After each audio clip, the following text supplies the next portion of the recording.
ಜಗತ್ತಿಗೆ ಶಾಂತಿ ತರಲು ಮತ್ತು ಮುಖ್ಯವಾಗಿ ಪ್ರಜಾಪ್ರಭುತ್ವ ನಮ್ಮ ವ್ಯವಸ್ಥೆಯಲ್ಲಿ ನಾವಿದ್ದಾಗ ಸಂವಿಧಾನ ನಮ್ಮಲ್ಲಿದೆ. ಆ ಸಂವಿಧಾನದ ಆಶಯದಂತೆ ಭಾರತದ ಉತ್ತಮ ಪ್ರಜೆಗಳಾಗೋಣ, ಭಾರತದ ಈ ಒಂದು ದೇಶ ಪ್ರೇಮವನ್ನು ಬೆಳೆಸೋಣ ಅಂತ ಹೇಳಿ ನಿಮಗೆಲ್ಲರಿಗೂ ಕ್ರಿಸ್ಮಸ್ ಹಬ್ಬದ ಶುಭಾಶಯಗಳು. ಹೊಸ ವರುಷ ಹೊಸತನ ನಿಮ್ಮಲ್ಲಿ ತಂದು ನಾವೆಲ್ಲರೂ ಭಾರತೀಯರು, ನಾವೆಲ್ಲರೂ ಒಂದೇ ದೇವರ ಮಕ್ಕಳು ಎಂಬ ಭಾವನೆಯೊಂದಿಗೆ ಜೀವಿಸೋಣ.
ಯಲ್ಲಾಪುರ ಪಟ್ಟಣದಲ್ಲಿ ಕ್ರಿಸ್ಮಸ್ ಹಬ್ಬದ ಪೂರ್ವಭಾವಿಯಾಗಿ ಸಂಭ್ರಮದಿಂದ ನಡೆದ ಯೇಸುಕ್ರಿಸ್ತನ ಸಂದೇಶ ಸಾರುವ ಕೆರೋಲ್ ಮೆರವಣಿಗೆ.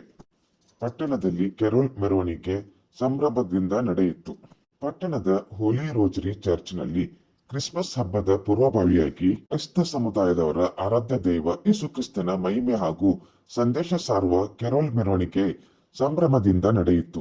ಚರ್ಚಿನ ಆವರಣದಿಂದ ಪ್ರಾರಂಭವಾದ ಮೆರವಣಿಗೆಯು ಬಲೂನು, ಅಲಂಕಾರಿಕ ವಿದ್ಯುತ್ ದೀಪ, ಸುಂದರ ನಕ್ಷತ್ರ ಬುಟ್ಟಿಗಳಿಂದ ಅಲಂಕರಿಸಿದ ಯೇಸುಕ್ರಿಸ್ತ ಹಾಗೂ ಮರಿಯಮ್ಮ ಭಾವಚಿತ್ರ ಇರುವ ವಾಹನದಲ್ಲಿ ಪಟ್ಟಣದ ಕಾಳಂ ನಗರ, ಒಲಿಶಾದಲ್ಲಿ ಬಸ್ ನಿಲ್ದಾಣ, ರಸ್ತೆ, ಮಂಜುನಾಥ್ ನಗರ ಸೇರಿದಂತೆ ಪ್ರಮುಖ ಬೀದಿಗಳಲ್ಲಿ ಮೆರವಣಿಗೆ ಸಂಚರಿಸಿತು.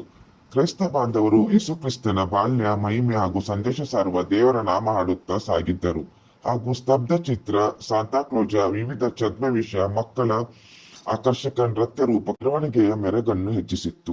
ಹೋಲಿ ರೋಜರಿ ಚರ್ಚ್ನ ಫಾದರ್ ರೇಮಂಡ್ ಫರ್ನಾಂಡಿಸ್ ಮೆರವಣಿಗೆಯ ನೇತೃತ್ವ ವಹಿಸಿ ಸಂದೇಶ ನೀಡಿದರು. ನಂತರ ಮೆರವಣಿಗೆಯು ಹೋಲಿ ರೋಜರಿ ಚರ್ಚ್ ಆವರಣದಲ್ಲಿ ಸಂಪನ್ನಗೊಂಡಿತು. ಹೋಲಿ ರೋಜರಿ ಚರ್ಚ್ನಲ್ಲಿ ಕ್ರಿಸ್ಮಸ್ ಹಬ್ಬದ ಪ್ರಯುಕ್ತ ಕಳೆದೊಂದು ವಾರದಿಂದ ಧಾರ್ಮಿಕ ಹಾಗೂ ಸಾಂಸ್ಕೃತಿಕ ಕಾರ್ಯಕ್ರಮಗಳು ಸಂಭ್ರಮದಿಂದ ನಡೆಯುತ್ತಿವೆ.